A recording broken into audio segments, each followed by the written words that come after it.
So the letters here have gone white because I used isopropyl alcohol.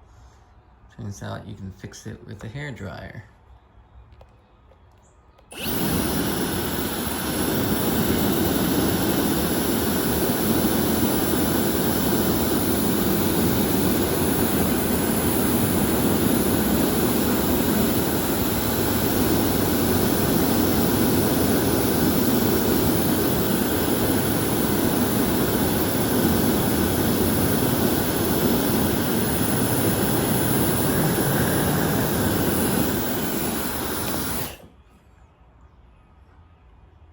Yep, that worked.